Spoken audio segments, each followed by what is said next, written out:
Someday, we will look back on this moment with the lessons we've learned, the hardships we faced, and we will be reminded that the human spirit is unwavering in its resolve, stronger than we can ever comprehend. It was very momentous, unprecedented, and completely new territory for us. The big question that the profession had was, is it a case of 100% work from home, or, will law be recognized, legal services be recognized as essential services? All our older files are all in hard copies. So I literally lugged 12 luggages of files back home. Maybe 80-90% of the hearings didn't go on during that time, so only really urgent matters proceeded. The numbers that were allowed in a classroom dropped precipitously to eventually no one.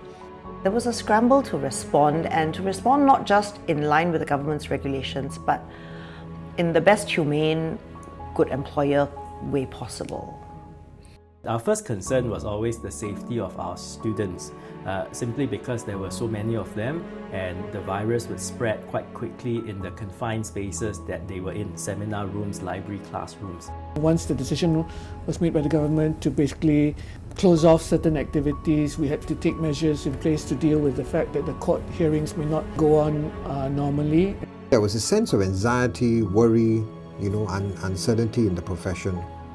Without the work, without the bills being paid, revenue being generated, it creates that anxiety. With a little bit of help from my younger colleagues, the transition is not painful.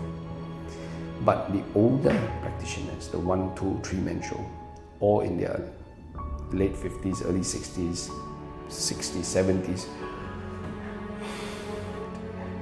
working from home, how are they going to do it?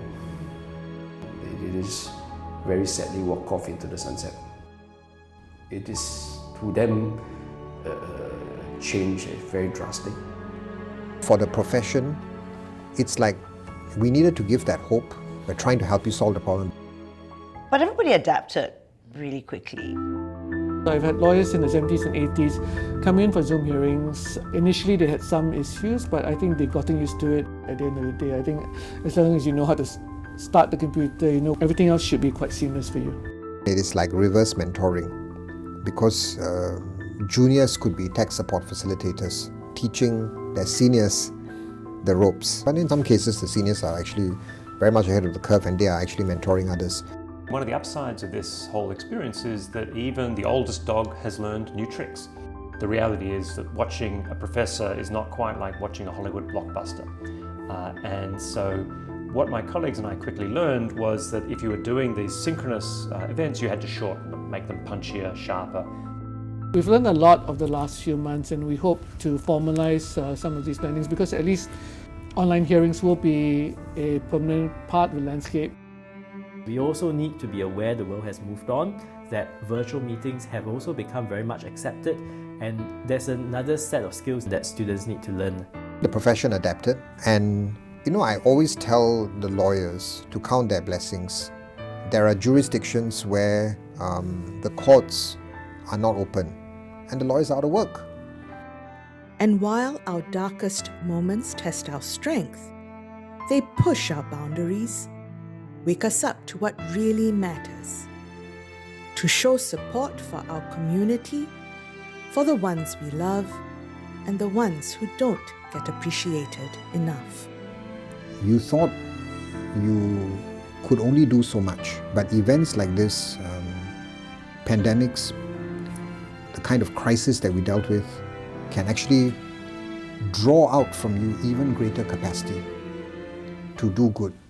So within 24 hours, we set up the Sayang Sayang Fund with the intention of raising 500,000. We've raised several million now. We gave free taxi rides home because we heard how a lot of Uber, Grab type drivers were cancelling booked reservations because they saw that it was a doctor or a nurse wanting to be picked up from a hospital. We're part of an ecosystem, we share biology, the virus doesn't care where you are. So in one way, we're all in this together.